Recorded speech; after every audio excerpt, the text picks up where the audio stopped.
At my engagement party, my parents caused a scene. My dad yelled, "Give your $50,000 wedding fund to your brother right now, or this engagement is off." When I stood my ground and refused, he slapped me so hard I stumbled backward. I looked him in the eye and said, "You're about to get a surprise you'll never forget." Moments later, the police walked in, and my dad froze in shock because the crisp sound of my father's hand connecting with my cheek echoes in my mind to this day. It happened at my own engagement party, a brutal public humiliation that ripped my family apart, all because I refused to hand over my meticulously saved $50,000 wedding fund to my irresponsible brother. What should have been the happiest night of my life, celebrating my future, instead became a shocking crucible of betrayal. You see, I'm Cassandra, and I was 27 when this all went down. For 5 long years, I'd worked extra shifts as a pharmaceutical researcher, scrimping and saving every penny of that $50,000. And for just as long, my parents had been constantly bailing out my brother, Tyler, who seemed to have a black hole where his financial sense should be. Growing up, we looked like the picture-perfect middle-class family in suburban Connecticut. My dad, Robert, was an insurance salesman. My mom, Karen, worked part-time. And Tyler? He was the golden child, the one who could do no wrong. Me? I was the responsible one, the planner, the saver. That dynamic was set in stone early on. My parents never handled money well. Ever. Despite decent incomes, we lived paycheck to paycheck. Credit card debt was just normal. I remember them refinancing our home twice to pay off mounting bills. I'd lie awake at night, listening to their hushed, frantic arguments about money. Tyler, years older than me, absorbed all of it. By 16, he'd maxed out a credit card my parents had co-signed. They paid it off. At 18, he'd wrecked 2 cars. They replaced them. By 20, he dropped out of the community college they were paying for. They called it finding his path. I watched this whole pattern unfold, and at 18, I swore I'd never live like that. Not ever. The summer before college, I worked 3 jobs. Waiting tables, stocking shelves, data entry at night. I squirreled away every single penny for my education. My parents, who had endless funds for Tyler's failed attempts, told me they had nothing left for mine. So I hunted down every scholarship imaginable. I graduated with my pharmaceutical science degree and minimal student loans because I worked through college and maintained a 3.9 GPA for my merit scholarship. After college, I kept that same frugal mindset. I shared an apartment with 3 other women to slash costs. I drove a meticulously maintained 10-year-old Honda. I packed my lunch every day and tracked every single dollar. My coworkers thought I was insane, but I had a vision. I wanted security. I wanted a future where I wouldn't lie awake at night drowning in bills like my parents. And yeah, eventually I wanted a beautiful wedding and a home with the right partner. So, I saved for 5 years, setting aside at least 30% of every single paycheck. By 27, I had done it. $50,000, specifically earmarked for my future wedding. Meanwhile, Tyler bounced from one get-rich-quick scheme to another. Multi-level marketing, day trading with zero experience, flipping houses with no construction knowledge, and eventually investing. Total chaos. Then Michael walked into my life 3 years ago at a pharmaceutical conference. He was a software engineer developing programs for medical research. Unlike any man I'd dated before, Michael respected my financial boundaries. He never pushed me to spend beyond my means. He understood my need for security and actually admired my discipline. When things got serious, I was completely transparent about my wedding fund. He was incredibly touched that I had been planning and saving so diligently for our future before I even knew him. Once we were engaged, he started contributing too, but the vast majority was still from my years of careful saving. 2 months before our engagement party, Tyler's energy drink business imploded. He somehow racked up $70,000 in debt. I later found out my parents had already given him $20,000 from their retirement savings, but it wasn't enough. They were topped out, buried under their own credit card debt and a second mortgage. I'd noticed my mother calling more frequently, starting with small talk before casually mentioning how stressed Tyler was, or how unfair the business world could be to innovative thinkers like him. I recognized the pattern immediately. They were laying the groundwork to ask for money, but I never imagined how far they would go. We planned our engagement party at the Westbrook Garden fountains, string lights, absolutely gorgeous. I paid the deposit myself and spent weeks coordinating every detail. Michael's parents were flying in from Oregon, our friends from all over the country. It was supposed to be perfect. The day of the party arrived, and the weather was flawless. Westbrook Garden looked magical. The fountains provided a soothing backdrop. The fairy lights I'd painstakingly strung were ready to twinkle. The caterers had laid out beautiful appetizer stations with calligraphy signs I'd done myself. Even the flower arrangements, blue hydrangeas and white roses, were exactly what I'd envisioned. Michael and I got there early to make sure everything was perfect. He looked so handsome in his navy suit, and I felt amazing in the cream-colored cocktail dress I'd splurged on. We walked hand in hand, stealing kisses, whispering about our future. In those moments, everything felt utterly perfect. Michael's parents, David and Elizabeth, arrived first. Elizabeth immediately pulled me into a warm hug, saying I was already like a daughter. David, more reserved but just as warm, shook Michael's hand before hugging him. They presented us with Elizabeth's grandmother's pearl earrings. Something blue for the wedding. I was so touched by their thoughtfulness. My parents and Tyler arrived 40 minutes later, just as other guests started filling the garden. My mom hugged me stiffly, her eyes darting around the venue, practically calculating the cost. My dad gave me a quick peck on the cheek before immediately cornering Michael's father to talk about the stock market. Tyler stood awkwardly, looking uncomfortable in a wrinkled, too small button-down. "Nice party, Cass," he mumbled, not quite meeting my eyes. "Must have cost a fortune." I ignored the dig and offered to show him to the bar. As we walked, I noticed him checking his phone repeatedly, glancing anxiously at our parents. Something felt off, but I pushed it away. This was my engagement party. I wouldn't let family tension ruin it. Over the next hour, I mingled with our 70 guests, accepting congratulations, introducing Michael's family to mine. My college roommates had driven 3 hours to be there. Colleagues from the lab presented us with a beautiful crystal vase. My childhood neighbor who had watched me grow up dabbed tears from her eyes, telling Michael how lucky he was. But every time I looked, my parents seemed to be in deep, hushed conversations with Tyler in different corners of the garden. My mother's expression grew increasingly distressed. My father kept checking his watch and rapidly downed 2 scotches. Tyler paced and gestured emphatically. Something was definitely deeply wrong. "Is everything okay with your family?" Michael whispered when we had a moment alone. "They seem agitated." "I'm not sure," I admitted. "But whatever it is, it can wait. Tonight is about us." At 8 p.m., Michael clinked his glass for attention. The garden fell silent as he began his toast. He talked about how we met, our first date at that little Italian place where he spilled wine on my white blouse and how he knew I was special because I just laughed it off. He spoke about our shared values, our dreams.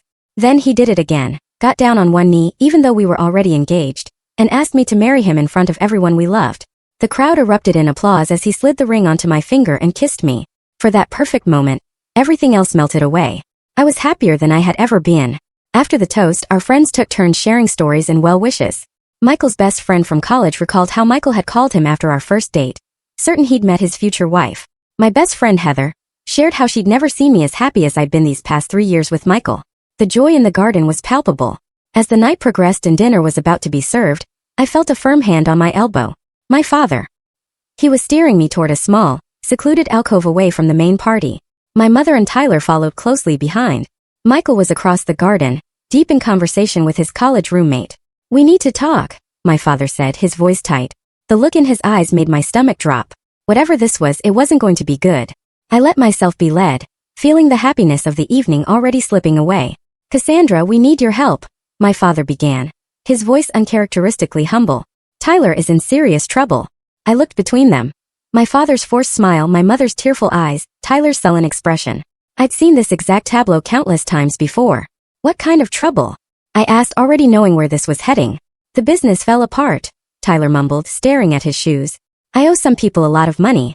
Like they're threatening me kind of money." My mother stepped forward, clutching my hands. "Sweetie, we know about your wedding fund." The pieces clicked into place. A cold feeling spread through my chest. "No," I said firmly. "Absolutely not." "Just listen," my father said, his tone hardening. "Tyler needs $50,000 to pay off these guys. These aren't people you mess with. He could get hurt." "And what about my wedding?" I pulled my hands away from my mother's grasp. "The one I've been saving for since before I even met Michael?" "You can have a simple wedding," my mother suggested, as if offering a reasonable compromise. "Or postpone it a year while you save up again. You're good at saving." I couldn't believe what I was hearing. "I've been saving for 5 years, Mom. 5 years of extra shifts and skipped vacations. That money is for my future." "Family comes first," my father said, his voice rising slightly. "Tyler would do the same for you." I actually laughed. A harsh, disbelieving laugh. "No, he wouldn't. He's never saved a dime in his life. And he's never paid back a single loan you've given him." Tyler's face darkened. "That's not fair, Cass. I've had bad luck." "Bad luck?" I shot back. "You've had nothing but chances and bailouts. I worked for everything I have." I could see a few nearby guests starting to notice our huddle, the rising tension. Heather caught my eye from across the garden, her expression concerned. I gave a small shake of my head, desperate not to create a scene. "Look," I said more quietly. "I'm sorry you're in trouble, Tyler, but that money is spoken for. Michael and I have already put deposits down on venues. We've been planning our life together." My father stepped closer, lowering his voice to a dangerous whisper. "These people Tyler owes. They're serious businessmen with connections. If he doesn't pay, they'll come after him. They might come after all of us." Is your fancy wedding worth your brother's safety? Worth your mother's peace of mind? The emotional manipulation was so transparent it made my blood boil. If it's that serious, go to the police. We can't. Tyler interjected quickly. There are contracts. I signed things. Of course he had. I took a deep breath. My answer is no. I'm not giving you my wedding fund. Now if you'll excuse me, I have guests to attend to. I tried to step around them but my father blocked my path. His face was flushed, and the smell of scotch was strong on his breath. You selfish little princess, he hissed. After everything we've done for you, what exactly have you done for me, Dad? I retorted, my voice shaking with a lifetime of resentment. You didn't pay for my education. You didn't help with my first apartment. You've never even asked about my career unless you needed to borrow money. My mother gasped. How can you say that? We gave you everything. No, you gave Tyler everything. I worked for what I have. By now, several guests had definitely noticed the confrontation. From the corner of my eye, I saw Michael starting to make his way toward us, concern etched on his face. My father grabbed my wrist. You listen to me. You're going to write a check to your brother tonight, right now, or this engagement is off. I wrenched my arm away. You don't get to decide that. This is my life, my money, and my choice. You ungrateful little bitch, he spat, the words slurring slightly. After all we've sacrificed for you. Several gasps came from nearby guests who could now clearly hear us. My mother was openly crying, making no move to defuse the situation. Tyler just stood there, looking both embarrassed and expectant, as if he still believed I might give in. I'm not giving you my money, I stated firmly. Not now, not ever. Now please, let's not ruin this night. What happened next seemed to unfold in slow motion. My father's face contorted with rage. His right hand came up and swung toward me in a wide, violent arc. The sickening crack of his palm against my cheek echoed through the suddenly silent garden. The force knocked me backward, and I stumbled against a decorative column. The shock was overwhelming. My father had never hit me before. Not once in 27 years. My cheek burned and I tasted blood where my teeth had cut the inside of my mouth. The entire party froze. 70 pairs of eyes witnessed my humiliation. Michael's parents stood with their mouths open in horror. Heather had her phone in her hand, and I realized dimly that she had recorded the whole thing. Michael reached us in seconds, putting himself between me and my father. Don't you ever touch her again, he said, his voice shaking with pure fury. My father seemed momentarily stunned by his own actions, but quickly recovered. This is family business. Stay out of it. I straightened up, touching my cheek gingerly. A strange calm settled over me. I looked my father directly in the eyes. You're about to get a surprise you'll never forget, I said quietly. Then I walked past him toward the garden exit, pulling out my phone. Behind me, I heard my mother calling my name and Michael telling my father he needed to leave. I heard Tyler trying to defend our father, saying I had provoked him. With trembling fingers I dialed 911. 911. What's your emergency? The dispatcher's calm voice contrasted sharply with the chaos unfolding behind me. I'd like to report an assault, I said, my own voice surprisingly steady. At the Westbrook Garden. My father just slapped me across the face in front of 70 witnesses. I'm safe now, but I'd like officers to come. As I gave the dispatcher the details, I watched the scene in the garden through the decorative wrought iron fence. Michael was still standing protectively between my family and the rest of the guests.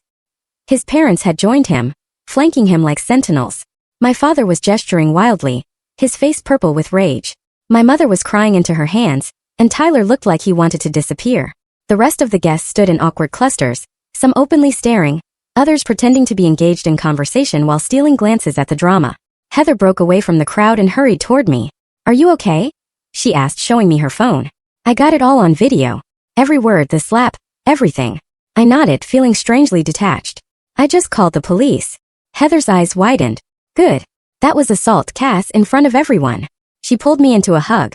I'm so sorry this happened. Michael spotted us and came over, his face a mask of concern. The caterers are serving dinner to try to normalize things, he said.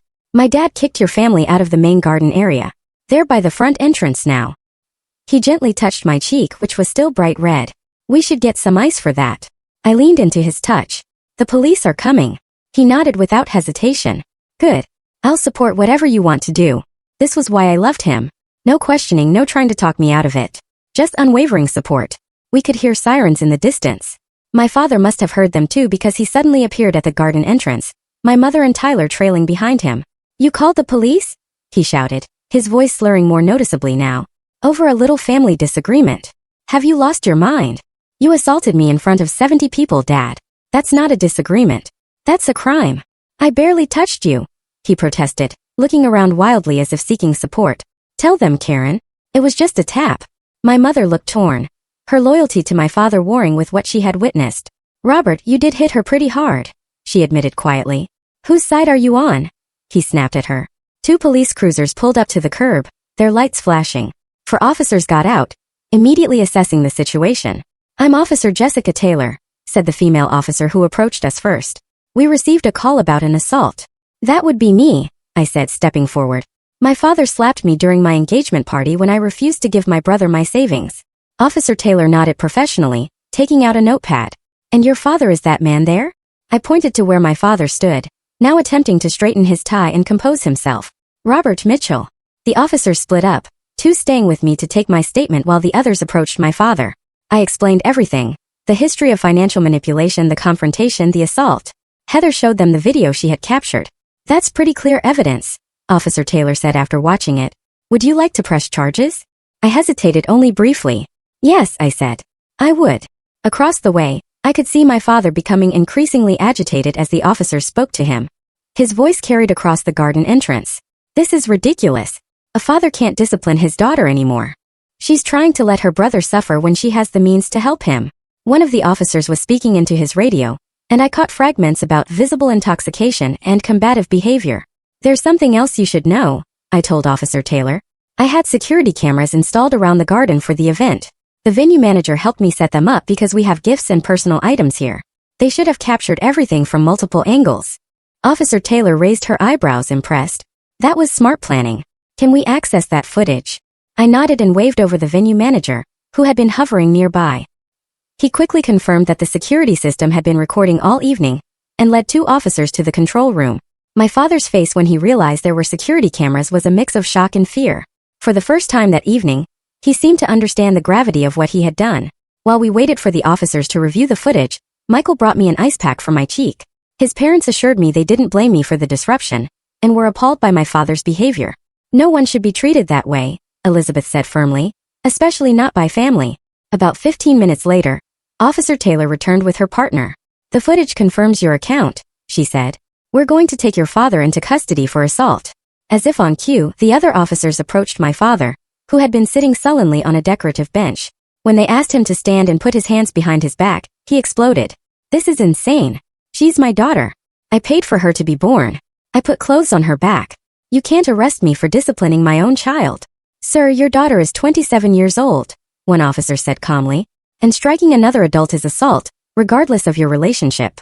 As they handcuffed him, my father's face turned to me with a look of pure betrayal. How could you do this to your own father? For money. It's not about the money, Dad, I replied loud enough for him to hear. It's about respect and boundaries, and the fact that you thought it was okay to hit me because I wouldn't do what you wanted. As they led him toward the police car, he suddenly blurted out, "The debt collectors will come after all of us. They know where you live, Cassandra. They know where you work." Officer Taylor paused. "What debt collectors would these be, sir?" My father clamped his mouth shut, suddenly realizing he had said too much. But Tyler, perhaps seeing an opportunity to shift blame, jumped in. "Just some guys Dad borrowed money from for my business. They're kind of in the gambling world." The officers exchanged meaningful glances. "We're going to need more information about that," one said as my father was placed in the back of the police car. The reality of what had just happened began to sink in. My own father was being arrested at my engagement party. The celebration was ruined. And apparently, there was an even darker secret involving illegal gambling debts. My mother approached me cautiously, her mascara streaked down her cheeks. "Please, Cassandra, drop the charges. He didn't mean it. He's just desperate because of the money. These men have threatened him." "What men, Mom? What has Dad gotten himself into?" She looked away. "I don't know all the details. He's been borrowing to help Tyler, but also to cover some betting losses. It got out of hand." I shook my head in disbelief. "So this isn't even just about Tyler's business failing. Dad has a gambling problem too." "It's not a problem," she insisted weakly. "He just had some bad luck." The familiar refrain made me want to scream. Bad luck isn't a pattern that lasts decades, Mom. That's called consequences. As the police cars drove away with my father and the remaining officers continued to take statements from willing witnesses, I looked around at the beautiful garden that was supposed to host one of the happiest nights of my life. The fairy lights still twinkled. The fountain still burbled peacefully. But everything had changed. Michael put his arm around me. "What do you want to do now?" he asked gently. I leaned into him, suddenly exhausted. I want to thank everyone for coming, apologize for the drama, and go home. This party is over. The week following my engagement party was a blur of police statements, tearful phone calls from my mother, and awkward explanations to friends and colleagues who had witnessed the debacle. Michael took time off work to support me, fielding calls and helping me process the shock. 3 days after the arrest, Officer Taylor called me with disturbing news. The investigation into my father's gambling debts had uncovered a pattern of illegal activity stretching back almost a decade. Your father has been involved with an underground gambling ring, she explained carefully. Not just as a patron but helping to recruit new players and taking a cut of the profits. That's how he's been supplementing his income to bail out your brother's failed businesses. I sat heavily on my couch, phone pressed to my ear. Are you saying my father is part of some kind of organized crime? I wouldn't go that far, Officer Taylor said diplomatically. But he's definitely been operating in a gray area of the law for some time. The district attorney is considering adding charges of illegal gambling, and possibly even money laundering to the assault charge. This revelation explains so much about our family dynamics over the years. The mysterious business associates who sometimes called our home late at night, the weekends when my father would disappear for sales conferences, but return with no materials or new contacts, the cash he always seemed to have despite our perpetual financial struggles.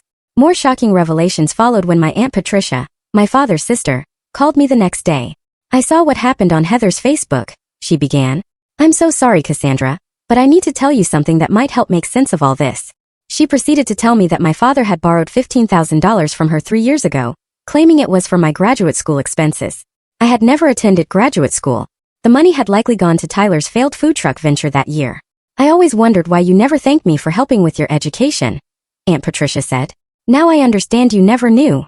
This call triggered an avalanche of similar revelations. My father's brother had invested $10,000 in a business opportunity that my father had presented as my first home down payment. My grandmother had contributed $5,000 to what she thought was a medical procedure I needed that wasn't covered by insurance. Even my cousin had loaned my father $3,000 for what he believed was a car repair after I had supposedly been in an accident. All told, my father had stolen nearly $40,000 from our extended family by using my name and fictional needs as the pretense. No wonder they had seemed so cold to me at family gatherings in recent years. They thought I had taken their money without so much as a thank you. I was devastated and humiliated. Not only had my father been stealing using my identity, but he had also been tarnishing my reputation within the family for years. When I called each relative to explain and apologize, most were understanding, but the damage to our relationships would take time to repair. Meanwhile, Tyler was facing his own reckoning.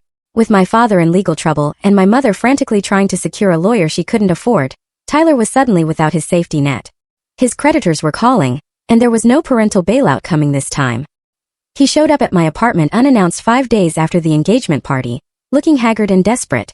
Can we talk? He asked when I opened the door. I hesitated, then stepped aside to let him in, leaving the door open. Michael was due back with dinner any minute, and I wasn't comfortable being alone with any family member right now. Tyler paced my small living room, running his hands through his unwashed hair. This is all such a mess, Cass. Dad's lawyer says he could face serious jail time. Mom's a wreck. And these guys I owe money to are getting really impatient. What do you want from me, Tyler? I asked tiredly. I've already told you I'm not giving you my wedding fund. I know, he said quickly. And I get it now. I really do. But maybe you could loan me just enough to make a good faith payment? Like $5,000, just to buy me some time to figure things out. I stared at him in disbelief. Are you serious right now? After everything that's happened? I'm desperate here, he exclaimed. These aren't nice people, Cassandra. They've started calling Mom too, showing up at her house. Then go to the police. I suggested, not for the first time. I can't. He looked genuinely frightened. Dad wasn't just helping me with money. He was introducing me to investors. Turns out some of those investors were using the business to launder money. If I go to the police, I could be implicated too. I felt a cold wave of realization. Were you involved in Dad's gambling operation?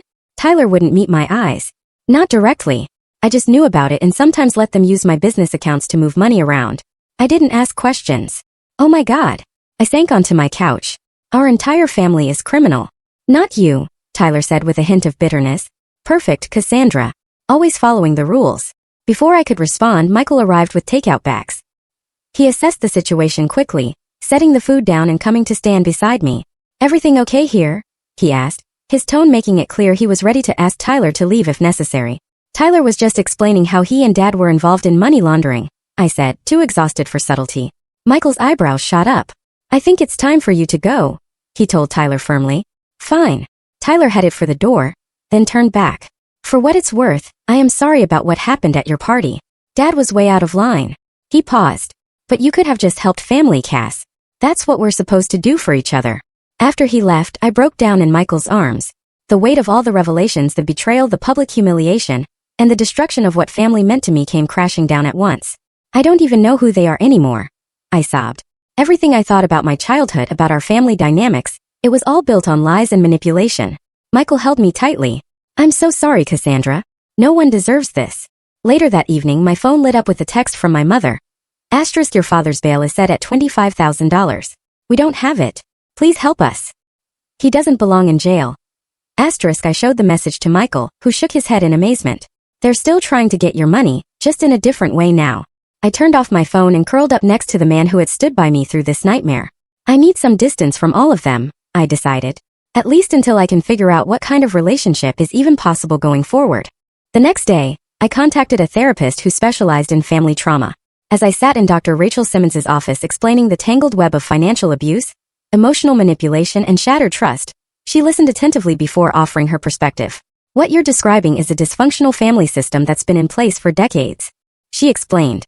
Your father and brother as the takers, your mother as the enabler, and you as the responsible one who's expected to pick up the pieces. Breaking free from that system is difficult, because it disrupts everyone's established roles. I just can't believe I never saw it clearly until now, I admitted. Sometimes it takes a catastrophic event to see patterns that have been normalized throughout your life, Dr. Simmons said. The question now is, what boundaries do you need to set going forward? It was a question I would spend the next several months trying to answer. The criminal case against my father moved forward with unexpected speed. With video evidence of the assault and multiple witness statements, the prosecutor had a strong case. But it was the financial crimes investigation that truly unraveled my father's life. 2 weeks after the engagement party incident, federal agents became involved, following the money trail from the gambling operation into various business accounts, including several connected to Tyler's failed ventures. My brother wasn't arrested, but he was called in for multiple interviews as a person of interest. Meanwhile, I threw myself into therapy with Dr. Simmons, meeting twice weekly to process not just the recent trauma, but the lifetime of manipulation I was only now recognizing. The clarity that came with distance was both liberating and painful. I always thought I was the problem, I told Dr. Simmons during our 4th session. Too rigid, too cautious, too unwilling to help family. But I was just responding to their constant taking. That's called gaslighting, she explained. When someone behaves inappropriately, but makes you feel like you're the one with the problem. It's a common tactic in financially abusive relationships. I began keeping a journal, documenting memories that now appeared in a new light.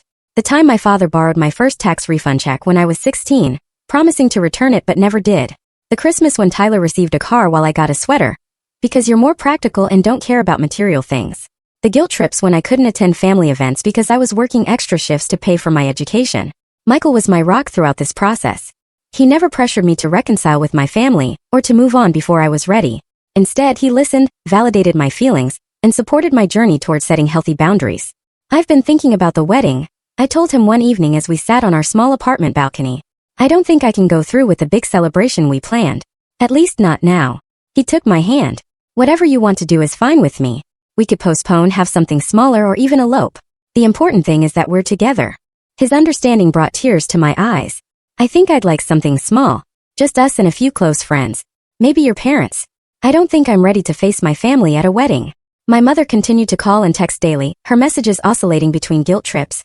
I can't believe you'd abandon your father when he needs you most. And desperate please. Please, we're going to lose the house if you don't help with his legal fees.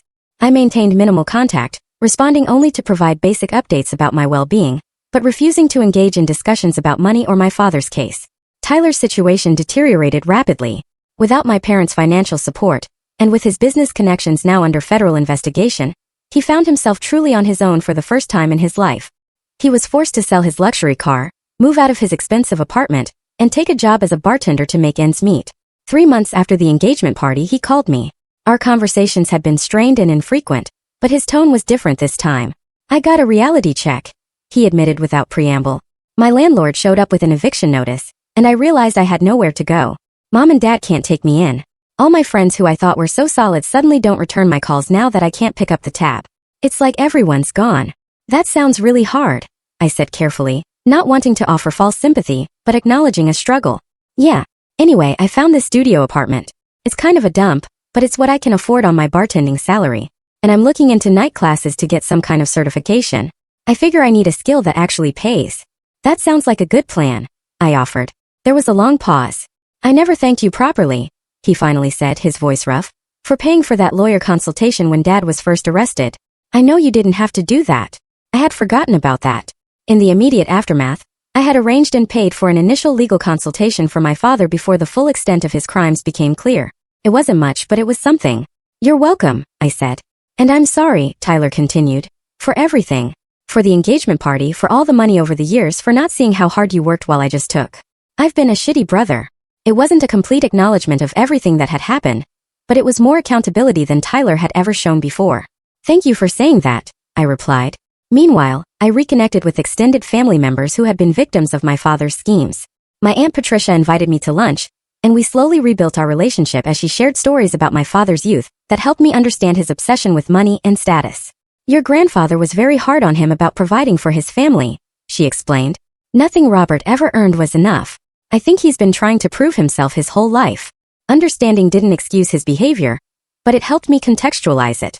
I wasn't ready to forgive, but I was beginning to process my feelings in a healthier way. Months after the engagement party, my father accepted a plea deal.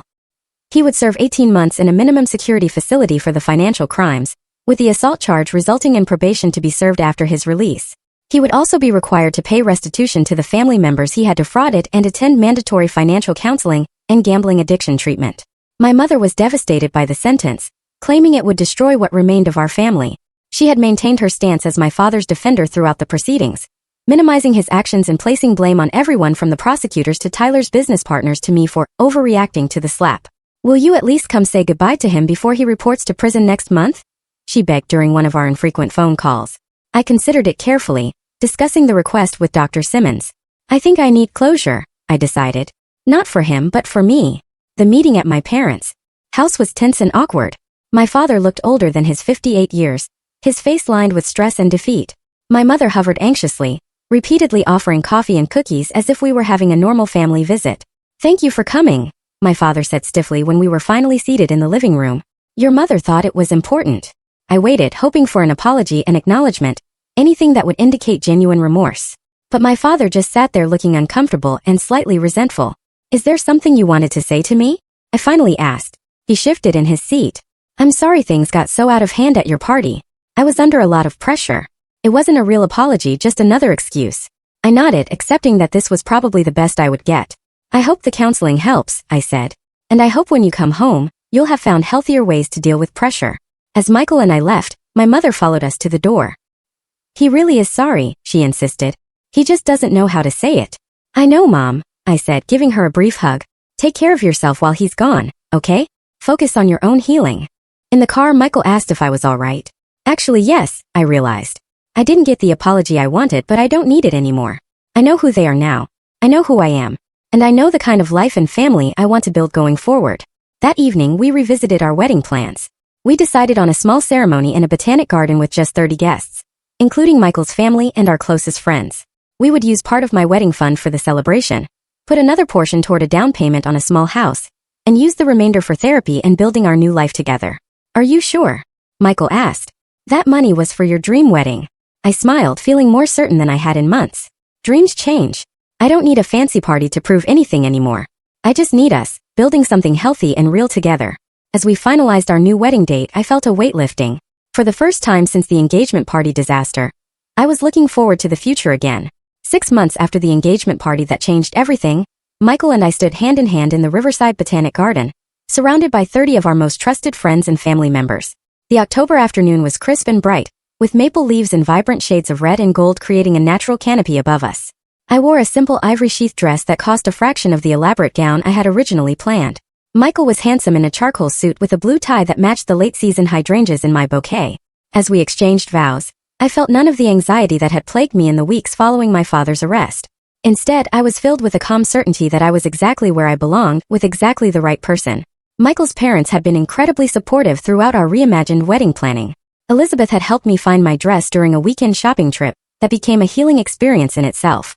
David had insisted on contributing to our honeymoon, a week-long trip to a quiet coastal town rather than the European tour we'd originally discussed. We're so proud of both of you, Elizabeth whispered as she embraced me after the ceremony.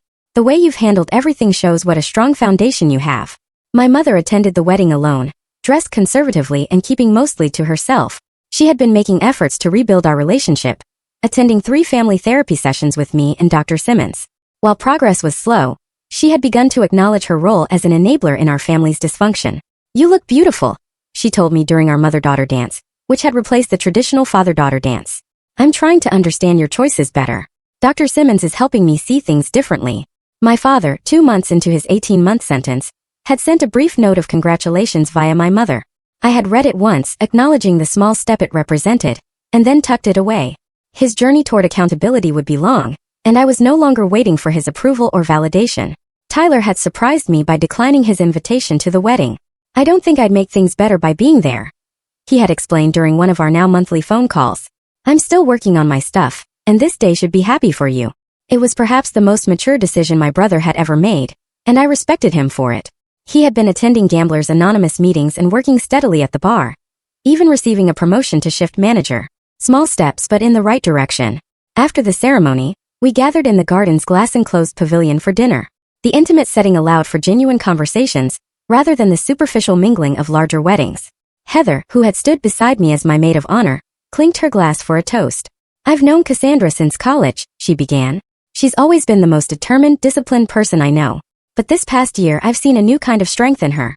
The strength to stand up for herself, to redefine family on her own terms, and to choose joy even after betrayal." She raised her glass.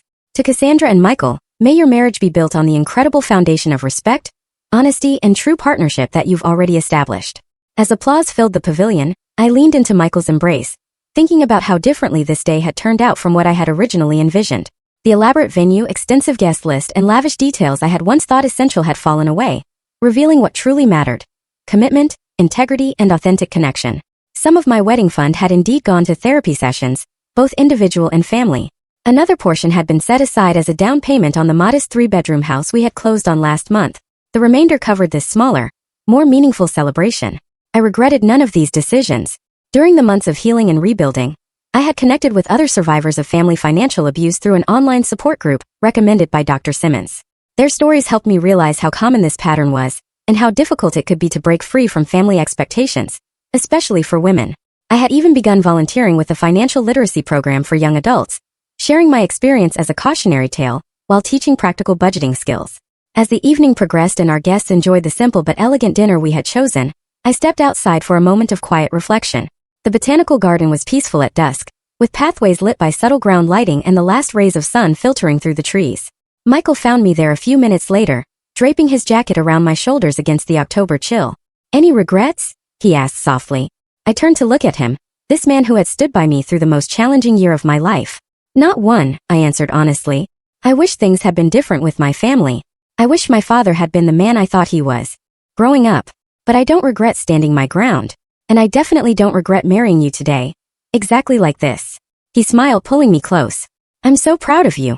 I know this year has been incredibly hard." "It has," I acknowledged. "But it's also been clarifying.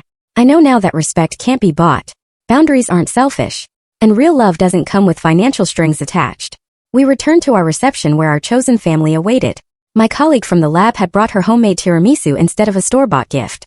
Michael's college roommate was teaching his grandparents how to do the Macarena, resulting in peals of laughter. My mother was engaged in what appeared to be a genuine conversation with Elizabeth, perhaps finding common ground as mothers-in-law. This was what family could be, I realized. Not perfect, certainly not without challenges, but built on mutual respect rather than obligation and fear. As Michael and I cut our small wedding cake, I thought about the journey ahead.